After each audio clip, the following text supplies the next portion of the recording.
Hello, good evening. I'm Tom Hepworth. Projects worth more than £120 million have been approved as part of plans to modernise the NHS in the south. Today's announcement starts to flesh out some of the details unveiled in the Chancellor's budget. £16 million will pay for a 50-bed rehabilitation unit for elderly people at Southampton's Western Hospital. The trust, which runs mental health and community services across Dorset, is getting £10 million. And the biggest award goes to the Queen Alexandra Hospital in Portsmouth. It'll get a purpose-built emergency department costing £58 million. Steve Humphrey has more details. It's well known that the Accident and Emergency Department here in Portsmouth has been struggling for many years, particularly during winter months. Now, the images of ambulances queuing outside have shown just how difficult things have been.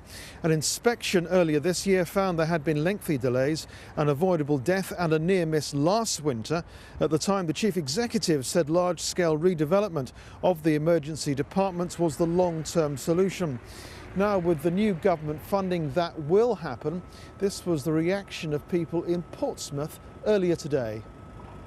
There's been quite a few problems there, so the new money to invest, yes, it's actually a good thing. It's going to happen to the community. They should do that at the end of the day to make it better for people going in and out all the time. There's often been people on trolleys and things, so anything that can sort of benefit that, and perhaps more bays, more nursing, more resources.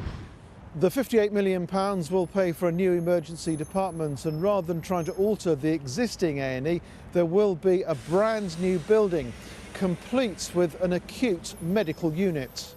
We've had quite a lot of challenges around the environment in which our urgent care patients both enter the hospital and where they provide the initial stages of their care and treatment. This is a fantastic opportunity for us to reshape all of that and to provide a modernised facility and to provide even better care to all of our patients who require it. Well, the Health Secretary was in Portsmouth today to talk about the new NHS investment. I asked him if the funding here in Portsmouth will help the hospital keep up with the ever-rising demand for services. Demand is going up on the NHS, and it's important that we respond to that with new facilities like this today. It will absolutely allow them to get ahead of the increase in demand that we've seen over the last few years. Of course, we've got to do more, though, on that front. We've got to do more to prevent people having to go to hospital in the first place. More investment in community facilities, more GPs. So this is only part of an overall long-term plan to make sure the NHS is sustainable for the future. Your press release today is talking about this being a sort of Brexit dividend, but is that really the case? Because, the NHS had this sort of strategic health improvement plan, which even predates the referendum. Well, we've been able to put an extra £20 billion into the NHS over the next 5 years. And of course, the Prime Minister's proposals and her plan for leaving the EU, doing so in a way that keeps our economy strong, keeps us close to the great exports that we have to Europe, but also delivers on that referendum result. That will allow us to keep those revenues flowing in and fund things like the NHS. But are you still a bit embarrassed that in places like Southampton, the public has had to fund half the cost of a new children's A&E? Oh, I don't find that embarrassing at all. I think it's wonderful when the public support their local hospitals. Of course, we play our part too, but ultimately the money that I propose comes from taxpayers. It is all, after all, taxpayers' money. We decided that here, that money is well spent on behalf of all of us in improving the A&E. Just like in Southampton, there's improvement in community facilities, which is all about helping people to get out of hospital when they don't medically need to be in hospital. Well, the new funding has been welcomed by the Portsmouth South Labour MP Stephen Morgan, but he says that long-term investment is needed to improve patient care and to take some of the pressure off staff. Steve Humphrey, BBC South Today, Portsmouth. A couple from Gosport have each been jailed for 10 years for the part they played in the death of their newborn baby. Stanley Davis was less than a month old when he died from a broken skull. He had 41 other fractures.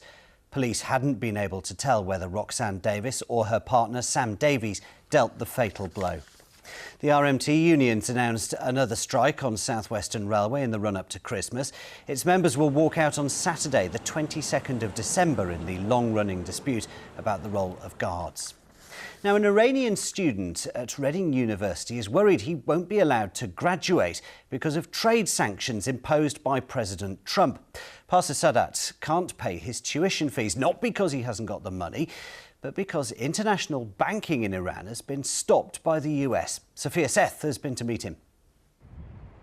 Studying for your final year at university is tough enough, but for Iranian law student Pastor Sadat, it's become even tougher because of politics. There's no legal way for you to transfer money into and out of Iran. For an international student like me, what that means is it doesn't matter if you have the money or not, you cannot transfer it in your bank account here. He's had several meetings with the university's credit control team, but says he's been getting conflicting messages. I've been told in person that I will not be suspended, but every email and every letter tells me that I will be suspended. I think the university has tried to look for a solution, but I believe they could do more. For example, by offering scholarships or offering long-term loans. The University of Reading says it recognises that Pastor is facing exceptional circumstances and that it's monitoring the situation. It also says it's working with him to try and resolve the issue. Having paid 2 years of tuition fee in full, what if all of this goes to waste? What if all of this was for nothing? Pastor Sadat speaking to Sophia Seth. Well, that's how it's looking so far tonight. Thanks for being there. We're back tomorrow at 5:35 in the evening here on BBC One. But now here's Sarah with news of a wet weekend. And a windy one as well, Tom. We've got some blustery conditions to take us through this next couple of days. Tonight we'll see some pretty blustery showers passing through, and indeed tomorrow as well. But there will be some brighter skies at times. So we'll see those showers zipping on through then. In from the west, there could be some heavy downpours, maybe a rumble of thunder too. And temperatures a little fresher than they've been of late. We're looking at lows at 4 or 5. There will be some brightness to get the day started for Saturday. A little bit of patchy cloud too, but we'll see those showers predominantly building into western parts. But by the afternoon, the rash of showers sweeping across our region and temperatures peaking at 11 or 12 degrees. The wind's pretty strong too, particularly overnight into Sunday. Sunday looks to start perhaps on a damp note, but becoming drier and brighter with some sunny spells later.